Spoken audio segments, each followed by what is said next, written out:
আজকে আমরা খুবই গুরুত্বপূর্ণ আলোচনা করব যাদের মার্কেটের স্ট্রাকচার সম্পর্কে প্রবলেম আছে বা যারা মার্কেটের স্ট্রাকচারটা প্রপারলি ড্র করতে পারেননি, এসএমসি শিখতেছেন বা আইসিটি শিখতেছেন, তাদের জন্য এই ভিডিওটা।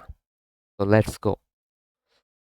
তো আপনারা দেখতে পাচ্ছেন যে উইন্ডোতে একটা চার্ট দেখতে পাচ্ছি আমরা। এই চার্টে আমরা কি দেখতেছি? আমরা আহ, একটা ড্রডাউন দেখতেছি, যেখানে কি আছে একটা হাই টাইম ফ্রেম, অর্থাৎ কি সেটাকে বলা হয় আপ ট্রেন্ড, আরেকটা আছে কি ডাউন ট্রেন্ড। দুইটা ট্রেন্ড আপনারা একটু মনোযোগ দিয়ে বোঝার চেষ্টা করবেন, কারণ আপনি এই স্ট্রাকচারটা যদি আপনি প্রপারলি একটু বুঝতে পারেন, আই হোপ আপনাদের যে স্ট্রাকচার ম্যাপিং, কারণ আমাদের অ্যাজ এ ট্রেডার হিসেবে স্ট্রাকচারটা অর্থাৎ এসএমসি যখন আপনি শিখবেন, স্ট্রাকচারটা very much important for SMC trader আর আইসিটি ট্রেডার, দুটার জন্যই। তো এই স্ট্রাকচারটা শুধু এসএমসি আইসিটি না, আপনি যে কোনো সিস্টেম বা যে কোনো সেটআপে কাজ করে থাকেন না কেন, স্ট্রাকচার সম্পর্কে আপনাকে জানতেই হবে। যখনই আপনি স্ট্রাকচারটা ভালো করে বুঝতে পারবেন, তখন আপনি মার্কেটটা ইজিলি ধরতে পারবেন। তো আমরা জানি মার্কেটের দু তিনটা রেঞ্জ থাকে। তিনটা রেঞ্জ কি কি? একটা হচ্ছে আপ ট্রেন্ড, একটা হচ্ছে ডাউন ট্রেন্ড, আর একটা হচ্ছে কি রেঞ্জিং মার্কেট। এখন আমরা হয়তো যারা এখানে ভিডিওটা দেখতেছি, সবাই মোটামুটি জানি আপ ট্রেন্ড কোনটা, ডাউন ট্রেন্ড কোনটা, এবং রেঞ্জিং মার্কেট কোনটা।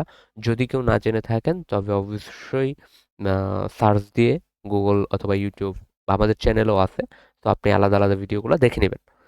তো দেখেন আপ ট্রেন্ড কিভাবে গঠিত হয়। আপ ট্রেন্ড গঠিত হয়, দেখেন আমি যে ফার্স্ট থেকে চিন্তা করি, যে ফার্স্ট একটা হাই ক্রিয়েট করছে, হাই থেকে higher high, higher low, higher high, higher low. অর্থাৎ এই যে যে কন্টিনিউশনটা, এই যে হায়ার হাই, এই যে হায়ার লো, তো এখান থেকে আবার ব্রেক করে, অর্থাৎ প্রিভিয়াস যে হাইটা, ওইটাকে যখন ব্রেক করে সে নতুন হাই ক্রিয়েট করে, তখন সেটা হয়ে যায় হায়ার হাই। তো ঠিক সেম ভাবে যখন আবার সে লো ক্রিয়েট করে, লো থেকে যখন হচ্ছে প্রিভিয়াস হাইটাকে ব্রেক করে, সেটা হচ্ছে নতুন আরেকটা হায়ার হাই হয়। এবং এই যে যে ভিওএসটা কি ব্রেক অফ স্ট্রাকচার, অর্থাৎ প্রিভিয়াস যে হাইটা ছিল সেটাকে ব্রেক করে নতুন হাই ক্রিয়েট করছে। সো এই যে যে কন্টিনিউশনটা, হায়ার হাই হায়ার লো, ততক্ষণ পর্যন্তই মার্কেট চলবে, যতক্ষণ না পর্যন্ত প্রিভিয়াস হায়ার লো এটাকে আপনার হচ্ছে ব্রেক করতেছে। হ্যাঁ, প্রিভিয়াস হায়ার লোটাকে একটু কাইন্ডলি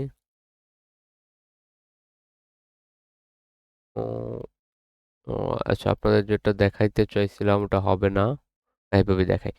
আহ এটা পেন প্রিন্ট এফে নিয়ে দিলে হয়তো। যাই হোক, এভাবে বুঝিয়ে দেই, আশা করি বুঝতে পারবেন। যদি কিছু না বুঝেন তো জানান।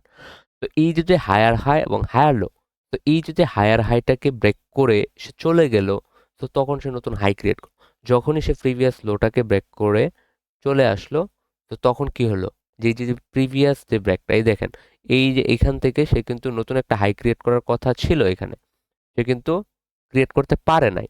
সে যখনই লোয়ার হাই ক্রিয়েট করছে, তো লোয়ার হাই ক্রিয়েট করে যখন ও লোয়ার লো ক্রিয়েট করছে, তো তখন কি আমাদের মার্কেট শিফট হয়ে গেছে। সো এখানে চেঞ্জ অফ ক্যারেক্টার আছে একটা জিনিস। সো ওই জিনিসটা আহ, মানে আপনি এখানে যতটা, আমরা জাস্ট এর স্ট্রাকচার বোঝার জন্য, হ্যাঁ। তো এখানে আরো অনেক কিছু মেকানিজম আছে, সেটা আপনি আগে স্ট্রাকচারটা বুঝেন, তারপর আমরা পরবর্তীতে আসি। তো এই যে দেখেন lower low, lower high, lower low, lower low, lower lower high, lower low, lower high, lower low, এই যে যে কন্টিনিউশনটা, অর্থাৎ সে মার্কেট আপ ট্রেন্ডে থাকলে হায়ার হাই ক্রিয়েট করবে, হায়ার লো ক্রিয়েট করবে। ডাউন ট্রেন্ডে থাকলে লোয়ার হাই, লোয়ার লো, এই যে lower high, lower low, lower high, lower low, ঠিক এইভাবে। ঠিক যখন সে প্রিভিয়াস হাইটাকে লোটাকে ব্রেক করতে পারবে না, বা ব্রেক করার পর এই যে ইকো হাই বিষয়টা আমাদের অনেকেরই কনসেপ্টটা মানে ফুললি ক্লিয়ার না। সো ইকো হাই বিষয়টা কি? ইকো হাই, ইকুয়াল হাই যেটাকে বলা হয়, বা ইকুয়াল লো, বা ইকুয়াল লো যেটাকে বলা হয়, যেটা আমরা জানি। তো এইটা মূলত হচ্ছে যে মার্কেট যখন কন্টিনিউশন থাকে না, যখন রেঞ্জিং হয়ে যায়, অর্থাৎ আপনি যদি সাপোর্ট রেজিস্ট্যান্স জানেন, অর্থাৎ রেজিস্ট্যান্স লেভেলের কাছাকাছি গিয়ে যখন সেকেন্ড টাইম সে রেজিস্ট্যান্স অথবা সাপোর্ট তৈরি করে, তখন আপট্রেন্ডের যে মার্কেটটা অর্থাৎ হাই থাকে, সেটাকে বলা হয় ইকো হাই, এবং নিচে হচ্ছে ইকো লো, এবং এখানে কি থাকে, লিকুইডিটি থাকে। তো এই জিনিসটা লিকুইডিটিটা যখন আপনি বুঝতে পারবেন তখন, তো যখন আবার এই যে লোয়ার লো সে ব্রেক করে ফেললো, তখন কিন্তু আমরা কি করি, পরবর্তী লোর জন্য অপেক্ষা করি। অর্থাৎ অলওয়েজ আমাদেরকে ফোকাস থাকতে হবে, মার্কেট আপ ট্রেন্ডে থাকলে আমরা অলওয়েজ বাই খুঁজবো, ডাউন ট্রেন্ডে থাকলে অর্থাৎ সেল খুঁজবো। অর্থাৎ যখন মার্কেটের lower low lower high continuation করে যাবে তখন আমরা সবসময় লোয়ার হাইয়ের দিকে চিন্তা করবো। ঠিক তেমনি লোয়ার লো যখন ক্রিয়েট করবে তখন আমরা লোয়ার লো এর চিন্তা করব।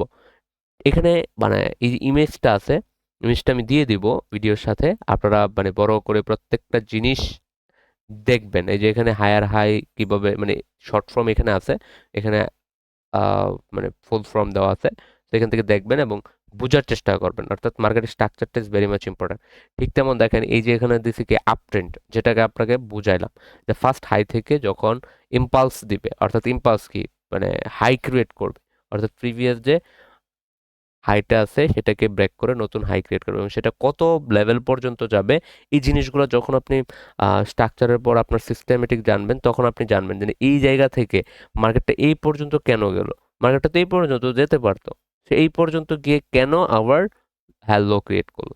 তো এই সকল বিষয় আর আপনি যখন জানবেন তখন জানতে পারবেন। অর্থাৎ আপনার মানে আমি বারবারই বলি আপনার টার্গেটেড এবং প্রোটেক্টেড এই জিনিসটা আপনাকে বুঝতে হবে। ঠিক তেমনই ডাউন ডাউন ট্রেন্ডের ক্ষেত্রে অর্থাৎ আপনাকে টার্গেটেড এবং প্রোটেক্টেড, অর্থাৎ আপনি কোন জায়গায় ঢুকবেন, কোন জায়গায় বের হবেন, কোথা থেকে এন্ট্রি নিবেন, কোন লেভেলে আসলে সেলাররা অ্যাক্টিভ আছে, কোন লেভেলে বায়াররা অ্যাক্টিভ আছে, কোন লেভেলে হচ্ছে ব্যাংকিং লেভেল, অর্থাৎ এ টু জেড আপনাকে মানে যেহেতু আপনি ফাইন্যান্সিয়াল মার্কেটে কাজ করবেন, is that world wide business, অর্থাৎ টপ বিজনেস বলতে পারেন ওয়ার্ল্ডের। তো এই বিজনেসে এই মার্কেটে যখন আপনি কাজ করবেন তো ডেফিনেটলি আপনাকে ফান্ডামেন্টাল থেকে শুরু করে স্ট্রাকচারাল সব কিছু জানতে হবে। হ্যাঁ, ফান্ডামেন্টাল আপনাকে জানতে হবে, কখন কোথায় নিউজ হচ্ছে এই জিনিসগুলো আপনাকে খেয়াল রাখতে হবে। আর ডেফিনেটলি টেকনিক্যাল স্ট্রাকচার তো আপনাকে জানতেই হবে।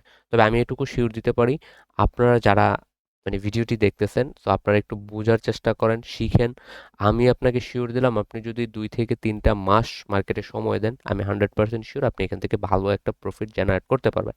কিন্তু আপনি যদি লার্নিংয়ের উপর সময় না দিয়ে ফোকাস করেন এই সিগনাল ওই সিগনাল অমুক বাই তুমুক বাই এই সে, ভাই end of the day zero, end of the day zero. আমি বারবারই বলি end of the day zero. আপনি যদি এই মার্কেটে কিছু করতে চান আপনি নিজেই শিখতে হবে, নিজেকেই শিখতে হবে, নিজেকেই শিখতে হবে, মানে নিজেকেই শিখতে হবে। তো ডেফিনেটলি লার্নিং করেন। প্রচুর রিসোর্স আছে গুগলে, প্রচুর ধরনের বুক আছে, তো সেখান থেকে লার্ন করার চেষ্টা করেন। এবং যদি কোনো প্রবলেম হয়, কোনো কিছু না বুঝেন, আমাদের চ্যানেল আছে বা আমাদের ফেসবুক পেজ আছে, সেখানে নক দেন। আমরা চেষ্টা করি আপনাদের জন্য অলওয়েজ 2জন লোক অর্থাৎ 2জন থাকে অ্যাক্টিভ, তো যে কোনো ধরনের প্রবলেম সলভ করার চেষ্টা করবে। তো মার্কেটে না শিখে আমি বারবারই বলি মার্কেটে না শিখে 1 টাকাও ডিপোজিট করবেন না। সেটা শুধু শুধু মানে নষ্ট করা। তো আপনি শিখেন, শেখার পর আপনি ডিপোজিট করেন। It's welcome this market. এখানে প্রচুর অপরচুনিটি আছে। আপনি যদি শিখতে পারেন আপনার লাইফ চেঞ্জ হবে। Thank you. সবাই ভালো থাকবেন। সবার জন্য শুভকামনা।